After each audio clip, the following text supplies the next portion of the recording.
Baby Dogecoin. La nouvelle confirme clairement que les choses avancent du côté de Solana. Je ne sais pas si vous êtes déjà au courant ou pas, mais ne vous inquiétez pas, quand on va en parler tout de suite. Et ce n'est pas tout. Nous allons aussi parler de Kraken, de la SEC des hackers nord-coréens et la vice-présidente ou vice-président. Donc, si vous voulez en savoir plus, continue, ok? Salut!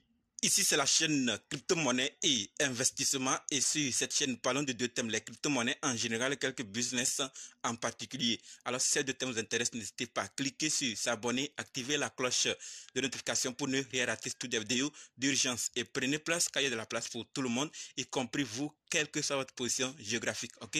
Mille merci à tous ceux qui sont déjà abonnés, qui me laissent des commentaires et qui partagent mes vidéos. Grâce à votre contribution, nous sommes déjà à plus de 7200 abonnés. Et je vous dis merci du soutien. On va dans le but. Mais oui, on n'a pas cliqué s'abonner, c'est fait. Ok, c'est parti.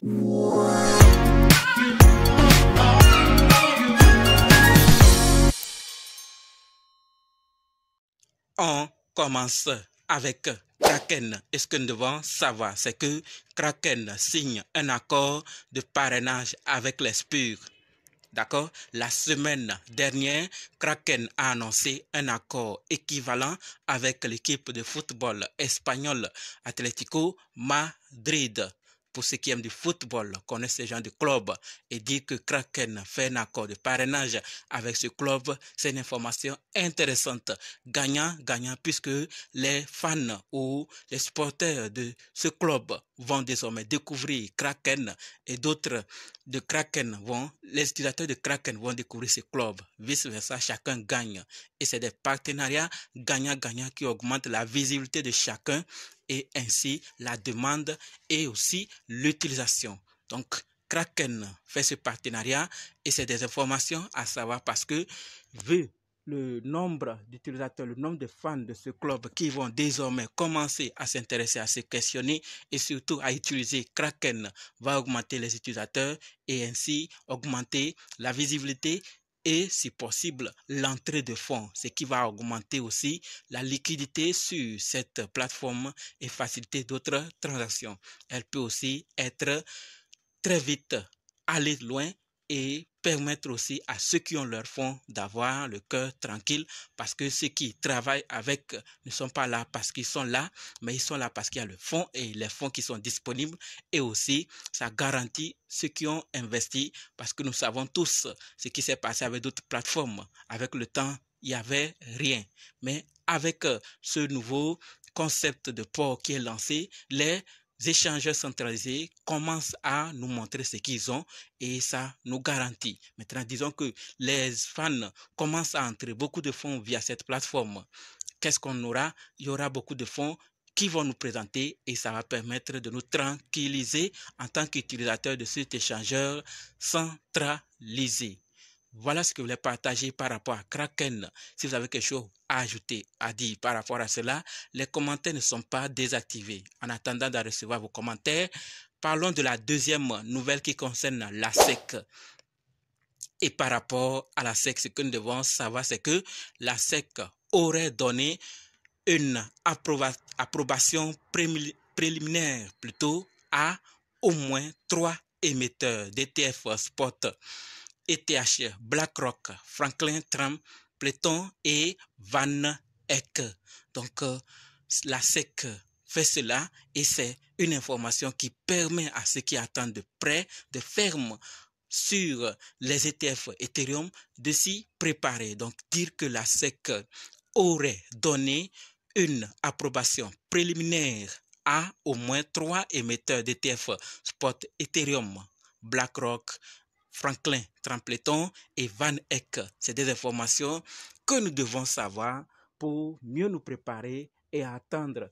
Il ne faut pas que ça vienne nous surprendre. Ceux qui n'en comprennent pas vont dire non, pas trop d'utilité, mais ceux qui en savent l'impact que ça peut produire. Nous avons vu pour le Bitcoin, au début du lancement, ça semblait ne pas trop avoir d'effet, mais après nous avons vu ce que ça a donné. Et pour Ethereum, on sait tous qu'il y a plusieurs qui en attendent. Et dès que ça vient, puisque le montant de Bitcoin était trop élevé pour que les gens puissent entrer en grande quantité, plusieurs attendent les ETF Ethereum. Donc, quand les autres seront lancés, c'est pas quelqu'un qui va nous dire beaucoup d'entrées de fonds seront en jeu. Mais tout ça, c'est mon avis. Peut-être vous avez quelque chose à dire. Les commentaires ne sont pas désactivés. Parlons de la troisième nouvelle qui concerne les hackers nord-coréens. Important à savoir et surtout à partager. Qu'est-ce qu'on nous dit? On nous dit clairement que des hackers nord-coréens pénètrent dans les sociétés de crypto via des offres d'emploi. Vous vous rappelez, j'en avais une fois parlé de cela ici et maintenant nous rappelle cela encore. Selon le Conseil de sécurité des Nations Unies, plus de 4000 Nord-Coréens ont été embauchés par des entreprises technologiques occidentales.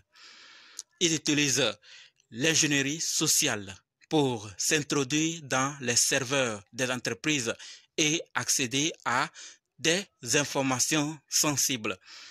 La Corée du Nord serait à l'origine d'au moins 3 milliards de dollars de pertes en crypto.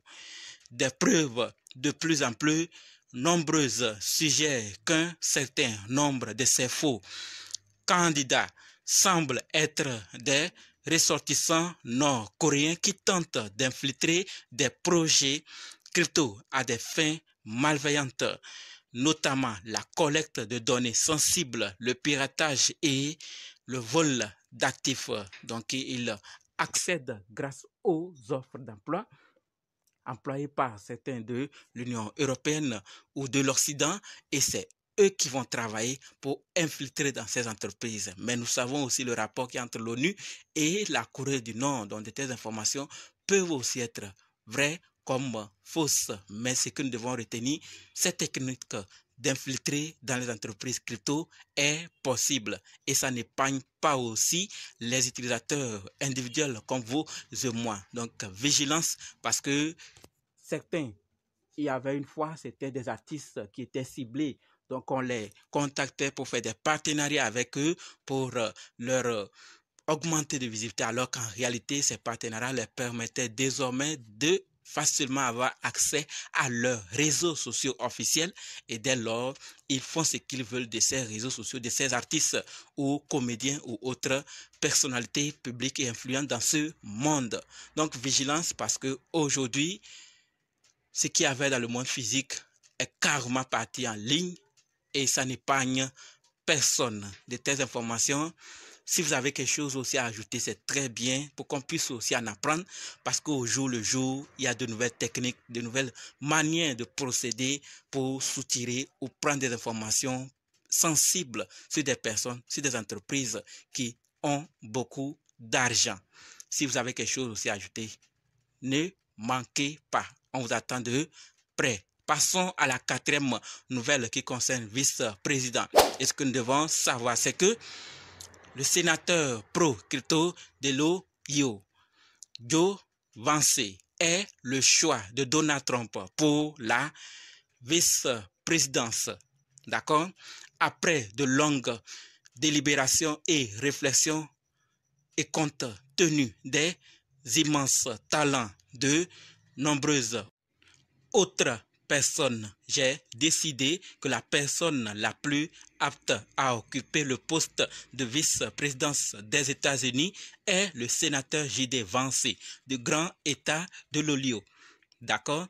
J.D. Vance a une carrière professionnelle très reçue dans les domaines de la technologie et de la finance. Et maintenant, pendant la campagne, il se concentrera fortement sur les personnes pour lesquelles il s'est brillamment battu, les travailleurs et les agriculteurs américains de Pennsylvanie, du Michigan, de Wisconsin, de l'Ohio, du Minnesota et bien au-delà. Donc, il va travailler pour les travailleurs et les agriculteurs pour lesquels il s'est battu. Et il est la personne apte à occuper ce poste. Donc, Donald Trump est en train de tout mettre en place parce qu'il se voit avec beaucoup de chances de gagner. Et dès que ça sera possible, nous savons déjà ce qui pourrait se passer. Voilà ce que je voulais partager par rapport à ce poste Parlons maintenant de la dernière nouvelle qui concerne Baby Doge, Coin et Solana. Et comme il y a quelques détails, quelques nouvelles, il a décidé d'en parler. On en a déjà parlé, mais comme il y a encore, on va parler pour découvrir ce qui se passe. Ici, il s'agit de la mise à jour. On nous dit clairement le développement de notre pont Solana a commencé pour déployer le nouveau token Baby Doge sur Solana. Voici la suite de nos phases de développement. Phase de recherche. Les recherches ont commencé pour assurer une transition et un déploiement en douceur sur Solana. 2. Phase de développement. Développement du contrat intelligent de token Baby Doge compatible Solana. Phase de test. Test approfondi pour garantir que tout se déroule de manière transparente. Phase de déploiement. Déploiement du contrat sur Solana. Point de jetons. Lancement des ponts entre ETH, BNB Chain et Solana. Ponts plutôt. Donc les ponts de jetons. Donc lancement plutôt des ponts entre ETH, BNB Chain et Solana. Pourquoi Solana? Les transactions sur Ethereum peuvent être coûteuses et tous les échangeurs centralisés de niveau 1 ne prennent pas en charge la chaîne BNB. Solana offre de faibles coûts de transaction, ce qui peut conduire à davantage d'activités en chaîne et ce qui le rend parfait pour notre communauté et les échangeurs centralisés de niveau 1.